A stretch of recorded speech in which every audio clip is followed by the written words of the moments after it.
Julien, originaire de l'Afrique de l'Est, mais ayant vécu suffisamment longtemps dans la médecine traditionnelle que pour ne plus tellement y croire, disons à 100%. Je suis plutôt dans les médecines parallèles ou plutôt dans l'expérimentation.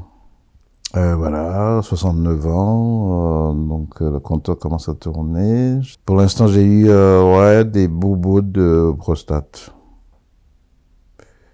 Enfin, on va pas appeler ça des bobos, c'est quand même, disons, sérieux. Hein. Mais je pense que la manière dont on m'a proposé de les traiter n'était pas, disons, satisfaisante, puisque c'était l'escalade, la surenchère. C'était pas vraiment satisfaisant.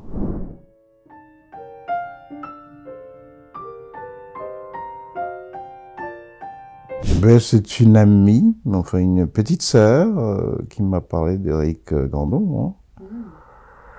Petite sœur, extrêmement au courant de ses problèmes.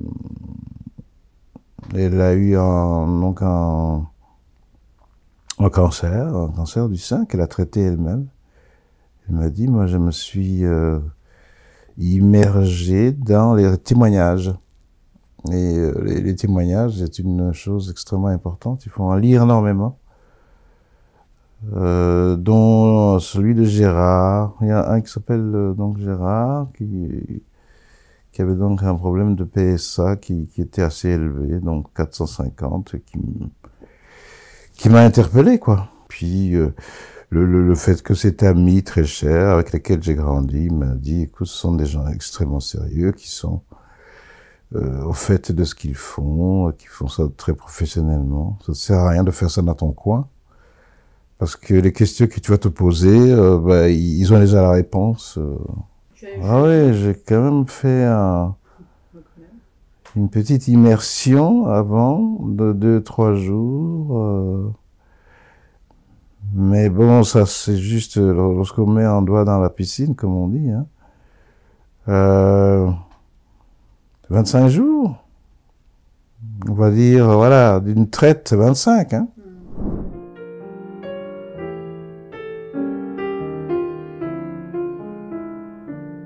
Mais c'est relativement, dans mon cas en tout cas, c'était relativement simple. C'était, la sensation de faim n'existe pas,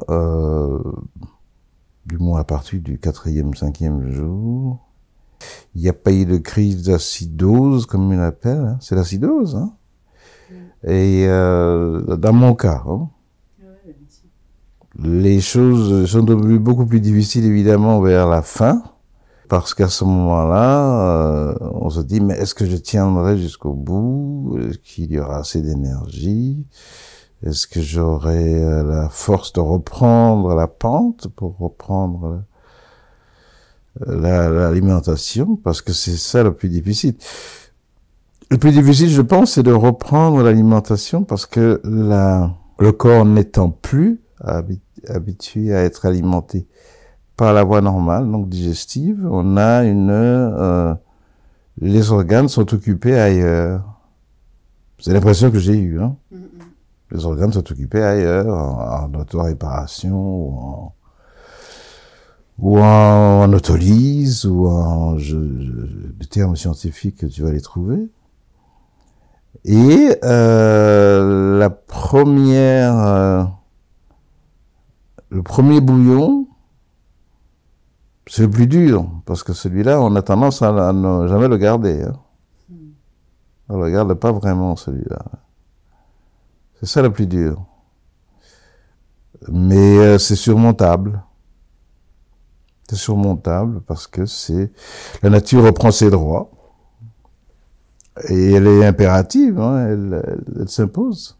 Est-ce qu'on pourrait parler presque comme un acte de foi, ça veut dire de foi en soi-même, en la nature profonde de la vie placée en nous, ça veut dire faire confiance. Mais complètement, oui, mais complètement. C'est une extraordinaire approche de sa propre capacité à à s'auto-générer, s'auto-régénérer, je ne sais pas comment on doit dire ça.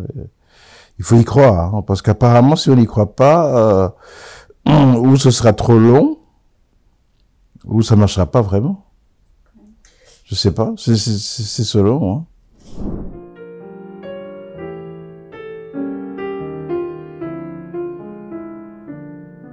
Mais absolument pas les décourager, ne pas leur dire que c'est une démarche, disons, donc au pied levé, olé olé, enfin à la légère. C'est pas une démarche à la légère.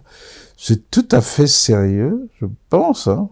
Étant passé par là, je suis persuadé que c'est une démarche extrêmement sérieuse qui vont tous les diagnostics ou tous les ou toutes les approches de n'importe quelle disons pathologie.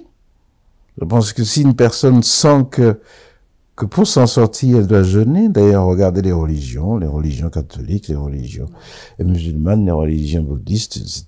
Les gens, ils jeûnent à travers la religion. Hein. S'ils le font sérieusement, ils en tirent toujours un bénéfice. Et c'est absolument spectaculaire. Tout à l'heure, tu me disais que j'avais une peau plus jeune, oui, parce qu'apparemment il y a une réinitialisation. On va l'appeler, je ne sais pas comment tu vas l'appeler, mais il y en a une. Il faut vraiment aller au-delà d'une mode, parce que ça n'est pas une. Il faudra vraiment redécouvrir, regarder ce qu'il y a derrière cette démarche-là.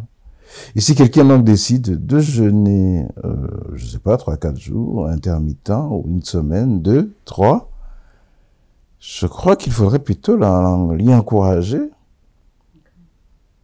Peut-être pas l'y pousser, parce qu'il faut des ressources, hein, physiques, mais l'y encourager.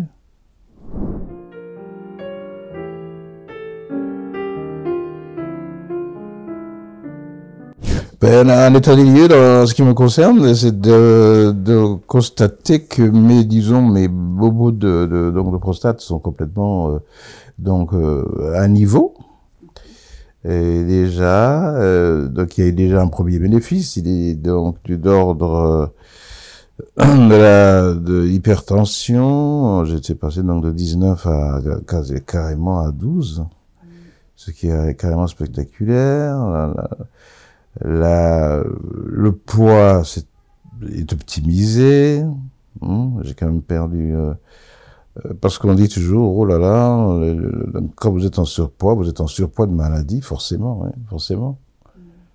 Donc pour moi, c'est les deux premières choses, et j'attends donc de conforter, de confirmer le troisième bénéfice, qui consisterait à ce que donc le fonctionnement de ma prostate soit tout à fait optimisé. Vous ne goûtez plus de la même manière, hein. Lorsque vous terminez un jeûne, il y a réapprentissage.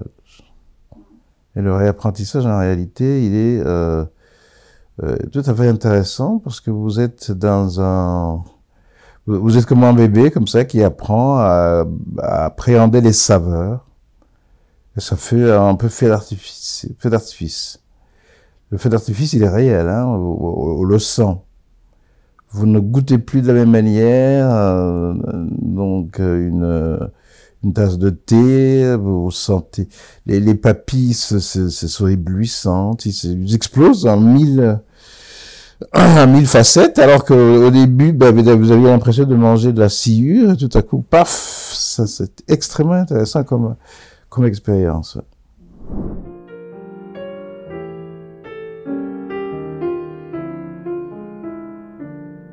Je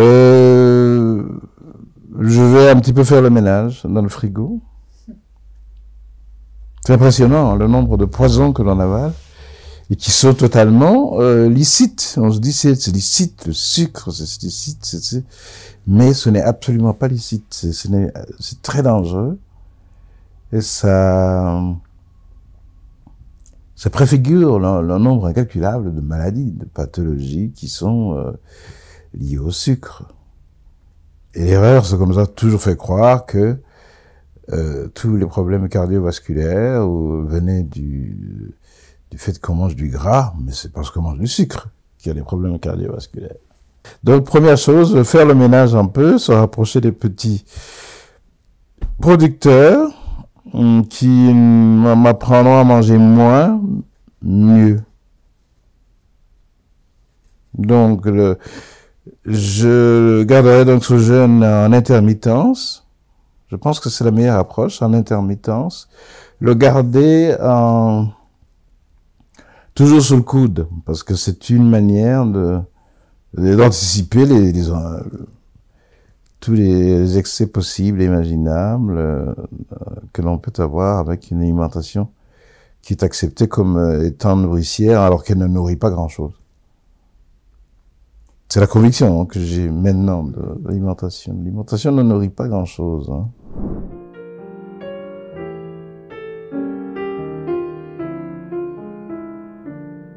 C'est une démarche, je pense, d'il y a 10 millions d'années. Je pense, parce que l'homme n'est jamais fait pour manger 4 fois par jour. C'est une erreur, hein. On mangeait tous les 4 jours. Donc on jeûnait. C'est comme ça que l'homme a pu survivre. Alors que maintenant qu'il mange tous les 4 heures, ben c'est là où il y a le plus de maladies. C'est ça, hein. C'est là où il y a le plus de maladies, c'est lorsqu'il mange tous les 4 heures. Parce que pour manger, il fallait faire 20 km, maintenant il fait 20 mètres. Alors forcément, il y a intoxication, hein. En tout cas, c'est une démarche d'une extrême importance. Si elle est bien comprise, régulièrement pratiquée et faites en connaissance de cause, évidemment. Hein.